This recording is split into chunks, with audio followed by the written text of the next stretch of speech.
this region and different messages and different offers. By that I mean you have you have a television on sale, and you can show two ads and they can be alternated. One would say, you buy now and we give you 20% off. There are people who look at saving money right now. In contrast, there are people who don't care how much they save now, but they are more interested in the longer term. So the other offer could be, you pay, buy now, but you get a 2-year extended warranty. We replace it. So it is the same product, same service and all of it, but we are able to talk to two different people with two different mindsets and two different expectations. And all that could be done with one single campaign or multiple campaigns, and it just gives you a lot of information about how people are, how your target audience are reacting to your messages, and it helps you to fine-tune all of that, and you can take it and just do a search engine optimization. The other major contrast would be, you can precisely see how your campaign is going. You could see how many clicks happened, how much you paid, how many people visited your site and which page, what time, which cities from, and how long they were on the site, and what did they do, which buttons did they click at all, and what browsers they were using, what operating system, what client, anything, everything that we need to know about who we are speaking to, because when it is a message, message content is just only a part of it. Delivery and the appropriate delivery channel based on the audience is even more important. You may have a very good message, and if it doesn't really show up the right way, we wasted our money. So again, to re-emphasize, if you're trying to target all of United States, yes, you can do it. But if you're a small business and you're going to service only one certain city, for example, Raleigh, North Carolina, and you would only service, you can go only 20 miles from your business, yeah, you can specify that. And it is really powerful in terms of not only getting the right and precise targeted leads. You look at it in the other way.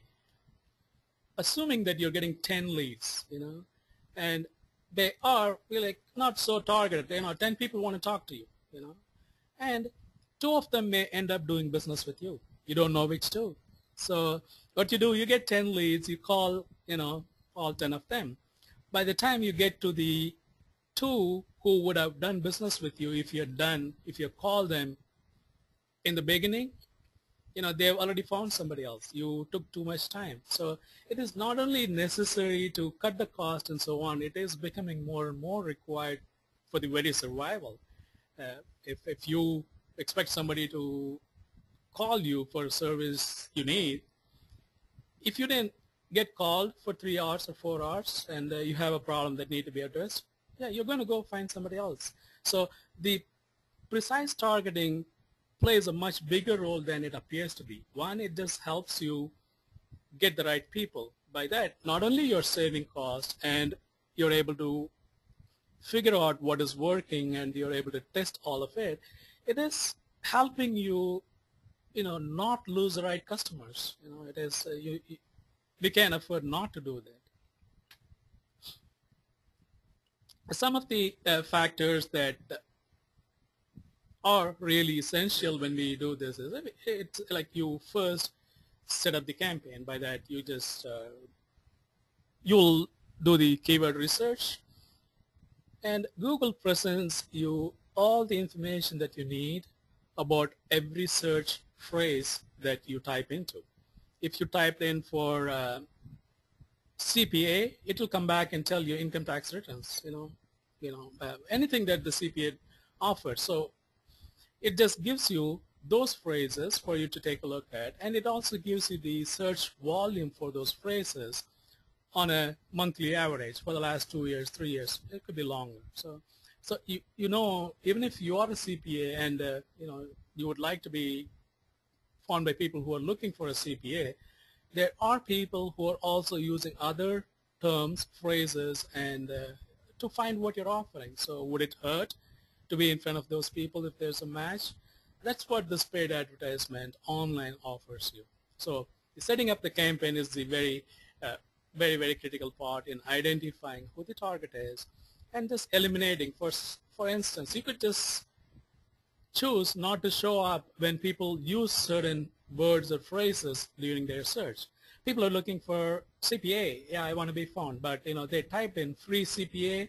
If I didn't put the filter in, I'm going to be showing up in front of everybody who's looking for free CPA, which I'm not. So one of those options available is to filter out. I want to be found by people who are looking for CPA, but if they typed in free or if they typed in cheap, I don't want to show up. You could put in those filters, you know. So it works so precisely that you could narrow down the right prospect, you know.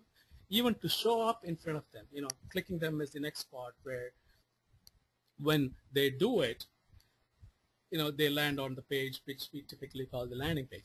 Even before somebody does that, before landing, yeah, your ad shows up.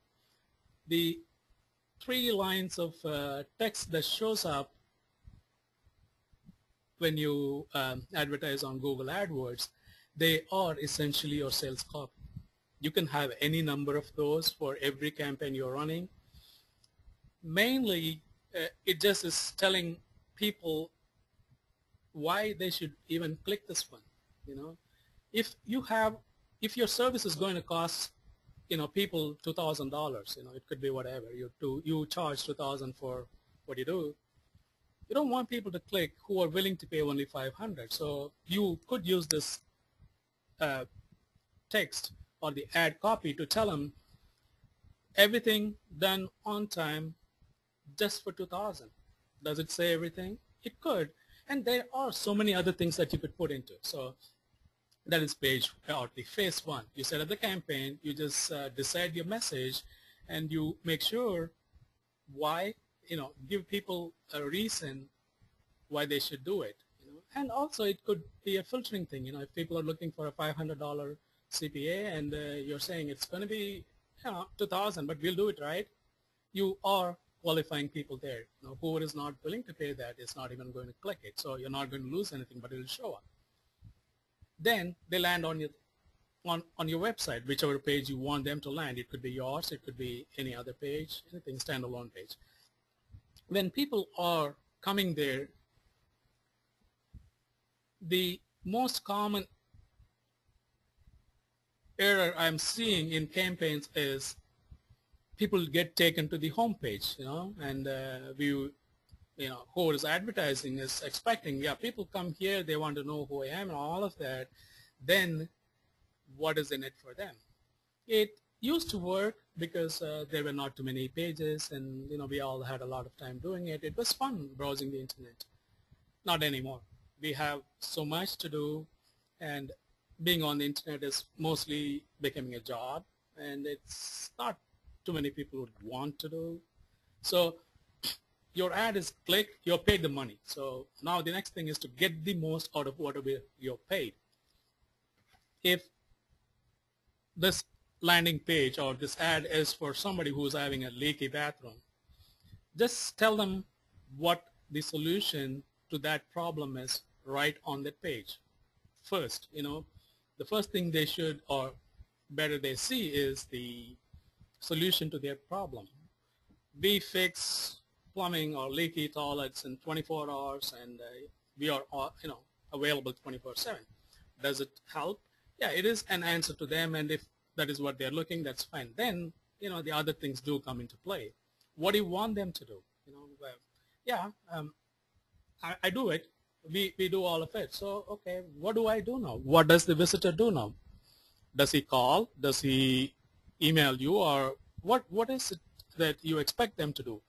We assume that it is, you know, it's given. You know, people who are doing what they're doing know what to do, but not always. There is no standard thing, or it is not standardized. Some people, are used to different calls to action, so on and so forth. So the essential things would be, one, you have a perfectly designed landing page where you speak or address the pain or the solution to the pain. And next, what do they do now? Yes, they want to do it. Now call me, or put your email, or put your phone number, I'll call you. Two things. And okay, so Padal, so what you're saying there is